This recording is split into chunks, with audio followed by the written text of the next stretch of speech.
Bienvenue dans cette vidéo de la Maison du cinéma asiatique. Quand on parle de cinéma coréen, on pense automatiquement à des réalisateurs comme Bong Joon-ho, Park Chan-wook, Kim Ki-duk ou encore Im Kwon-taek.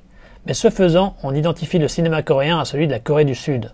On tend ainsi à oublier qu'il existe une autre Corée, la Corée du Nord, qui elle aussi a son propre cinéma. Dans cette vidéo, nous allons explorer l'histoire du cinéma nord-coréen et évoquer les films les plus intéressants pour le découvrir.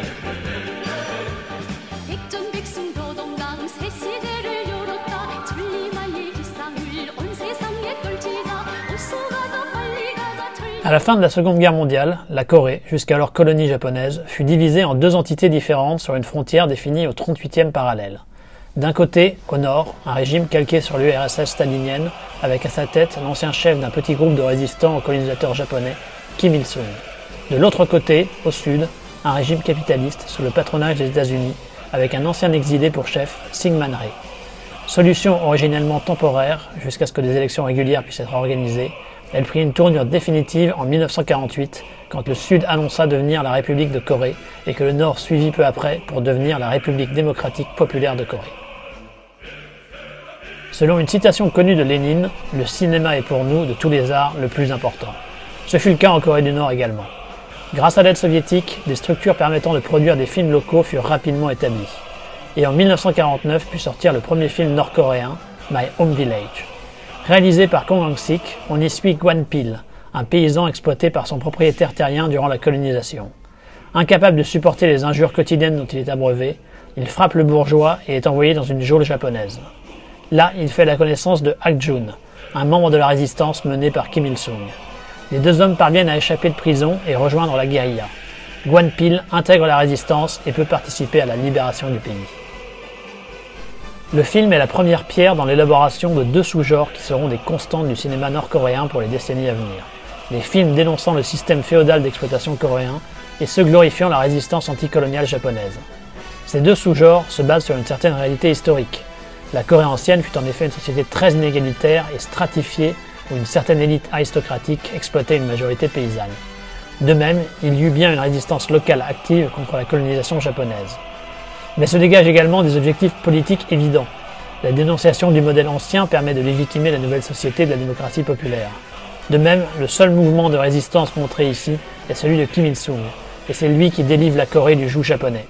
Évidemment, il n'en fut rien, la guérilla anti-japonaise ayant été multiple et la fin de l'occupation japonaise davantage le fait de l'intervention soviétique. Mais dans My Home Village, on trouve ce qui va faire l'essence du cinéma coréen à venir, à savoir la glorification d'une réalité alternative au service d'un nouvel État.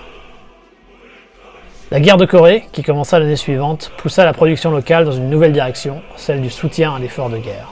Des films de guerre où les troupes nordistes combattent héroïquement, souvent en sous-effectif, face à un ennemi cruel et fourbe. Là aussi, cela deviendra un sous-genre incontournable du cinéma nord-coréen pour les décennies à venir.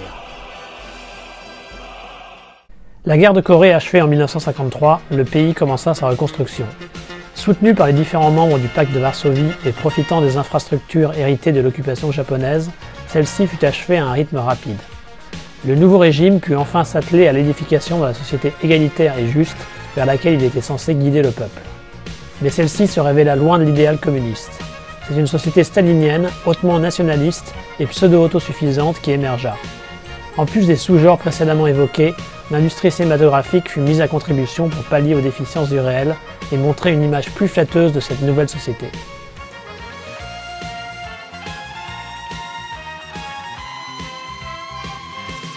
L'industrie cinématographique nord-coréenne connut une attention toute particulière à partir du milieu des années 1960, quand Kim Jong-il, le fils de Kim Il-sung, fut placé à la tête de la propagande. Passionné de cinéma, il chercha à améliorer les standards techniques, mais aussi à politiser davantage les films produits. Il priorisa également des productions mettant l'accent sur l'action de la guérilla anti-japonaise de son père, afin d'améliorer sa position dans la succession au pouvoir. C'est ainsi que furent produits des films comme La fille aux fleurs, probablement un des films nord-coréens les plus connus, ou encore Sea of Blood. En 1973, Kim Jong-il publia On the Art of Cinema, un livre regroupant ses réflexions sur la manière dont devaient être réalisés les films. L'élément essentiel qui s'en dégage est l'importance du message politique que le film doit transmettre.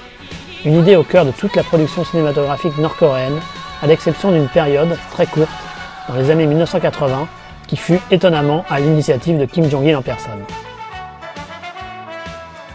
Le lobbying de Kim Jong-il porta ses fruits et il prit graduellement la direction du pays tandis que son père s'effaçait de la scène politique.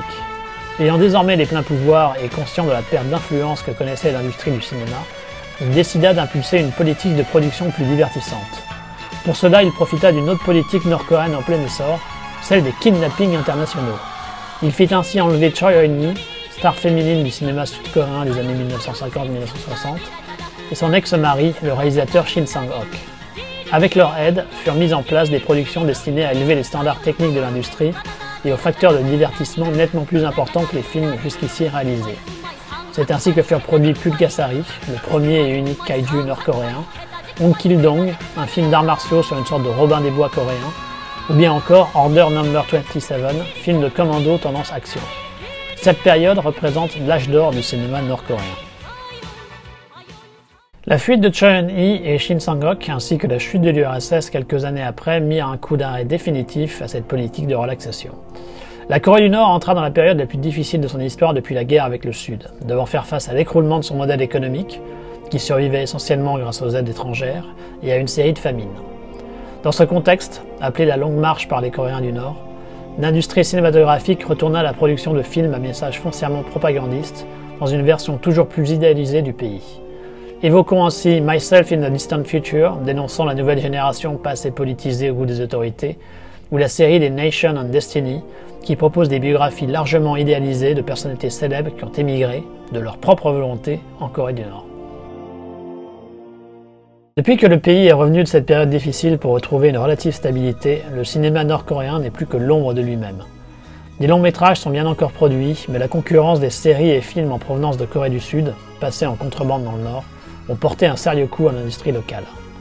Il existe encore des tentatives de trouver un certain succès public en interne et même à l'international. Dans les premiers, on peut citer Seoul's Protest, surnommé le Titanic coréen, ou encore le film de taekwondo Pyongyang Nalfaram.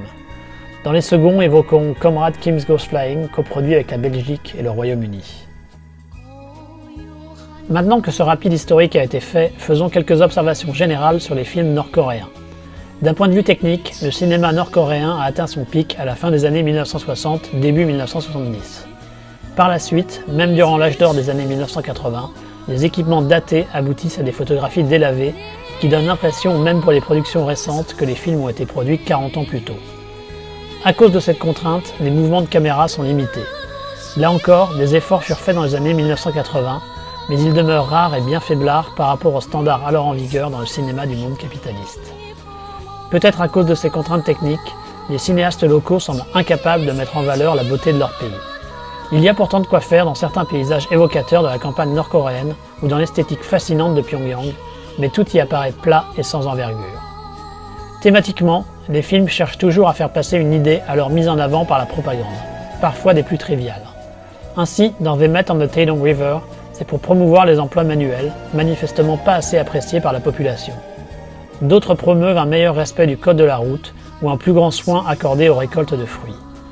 Un film nord-coréen typique aura quasi systématiquement un moment où un des personnages principaux se lancera dans un grand discours, rappelant les paroles du grand leader et illuminant de leur sagesse le reste des personnages. Il s'agit souvent du climax émotionnel et thématique des films. Les acteurs ont également souvent un jeu artificiel, mais cela tient en partie à la manière dont les scripts sont écrits. Les films se passant avant l'établissement de la Corée du Nord présentent des personnages très caricaturaux, avec des propriétaires terriens ou des colonialistes japonais particulièrement vicieux. A l'inverse, quand les films se passent en démocratie populaire, la description idyllique de la société nord-coréenne implique que les personnages ne soient pas mauvais, et les conflits décrits sont souvent basés sur des malentendus ou un sens des priorités erroné. Pas facile de proposer des performances crédibles quand on doit maintenir cette fiction pendant plus d'une heure. Pour l'ensemble de ces raisons, il faut bien reconnaître que la Corée du Nord a assez peu à offrir aux cinéphiles simplement avides de bons films. Ils sont avant tout une fenêtre sur une société anachronique, figée dans un stalinisme déliquescent. Il existe tout de même une poignée d'œuvres qui méritent d'être visionnées. En voici 5 d'entre elles. Rim Kok-jong est une série de 5 films réalisés par Jang Yong-bok, basée sur un hors-la-loi qui fut exécuté en 1562. Ses exploits furent immortalisés et romancés dans une série d'histoires parues entre 1928 et 1939. La production, initialement supervisée par Shin Sang-ok, prit 7 ans, de 1986 pour le premier épisode à 1993 pour le dernier. 5 films pour raconter une telle histoire, c'est un peu trop, et il y a clairement des longueurs sur l'ensemble de la série. Mais c'est une fresque qui ne manque pas de panache et qui a ce qu'il faut de drame et de fureur pour conserver l'attention du spectateur. Le meilleur des 5 est probablement le second épisode. Comme souvent dans les films situés durant cette période, le principal ressort dramatique est l'exploitation par les aristocrates propriétaires terriens des classes laborieuses. Après avoir supporté son lot d'humiliation dans le premier film, l'herculéen Rim Kok-jong décide de se révolter et d'engager la lutte contre les exploiteurs avec d'autres paysans unifiés autour de lui dans le second volet. Souvent diffusée à la télévision par la suite, la série disparut quasi complètement de la circulation à partir des années 2000, les autorités ayant peur que la population soit inspirée par l'esprit de révolte de Rim.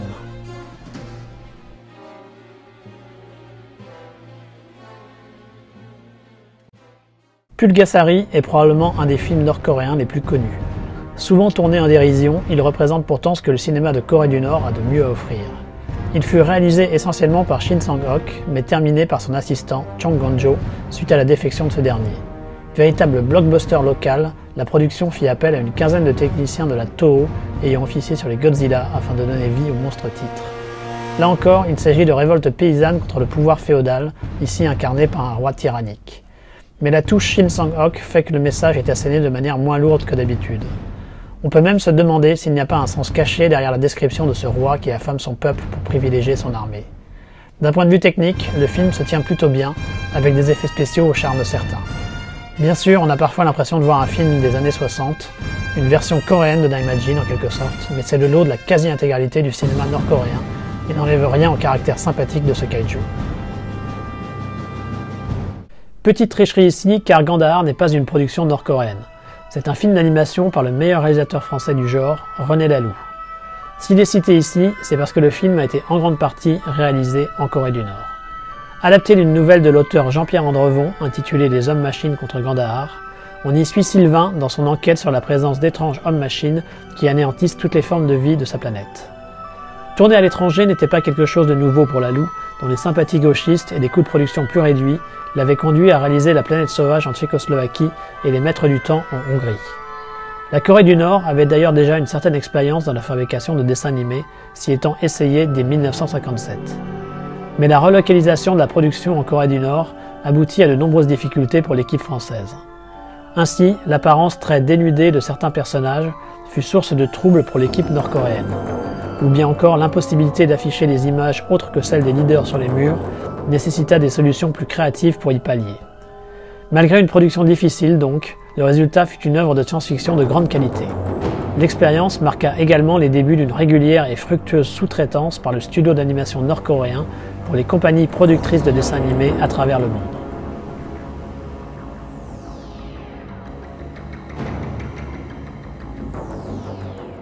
Meet in Pyongyang est une coproduction entre la Chine et la Corée du Nord réalisée par Sherzati Yaefu et Kim Yong-chol. Le mécanisme des coproductions n'était pas quelque chose d'inédit pour la Corée du Nord. Ils ont ainsi déjà coproduit avec l'URSS, le Japon ou encore l'Italie. C'est d'ailleurs souvent pour le mieux. L'arrivée d'équipes de tournage étrangères permettant d'assouplir la censure et d'apporter un regard neuf sur le pays.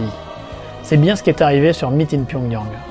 On y suit Cheonan, une danseuse chinoise qui est envoyée en Corée du Nord pour étudier auprès d'une experte en danse traditionnelle. Là, elle va apprendre à être moins égoïste et ouvrir son cœur et sa danse aux autres. Bénéficiant enfin de moyens techniques décents, le film permet de voir Pyongyang sous son meilleur jour. Le climax visuel étant bien sûr les Mass Games présentés ici dans toute leur démesure. Mais la coproduction bénéficie également sur les autres facettes du film. Le scénario promeut des valeurs de sacrifice pour la communauté en phase avec la propagande des régimes chinois et nord-coréens, mais sans leur lourdeur habituelle et avec une dimension humaine, universelle, bien plus digestible et acceptable. Les prestations des acteurs sont également bien plus naturelles et crédibles. Pour l'ensemble de ces raisons, Meet in Pyongyang est probablement le meilleur film à avoir été produit, ou ici coproduit, en Corée du Nord. Story of Our Home, réalisé par Ri Yun-ho et Ah Yong-ki, est un des films nord-coréens les plus récents à avoir été produit. La principale protagoniste s'appelle Jong-ha, une jeune étudiante qui utilise tout son temps libre pour aider 3 enfants orphelins. Mais la grande sœur de la famille, Eun-jong, n'accepte pas son aide qu'elle prend pour de la pitié.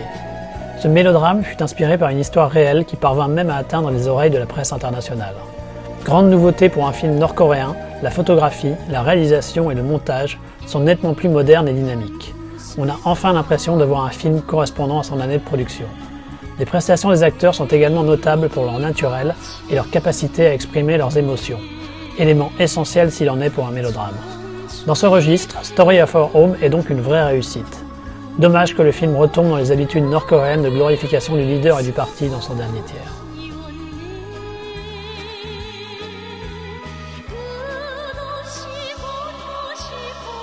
Merci d'avoir regardé cette vidéo.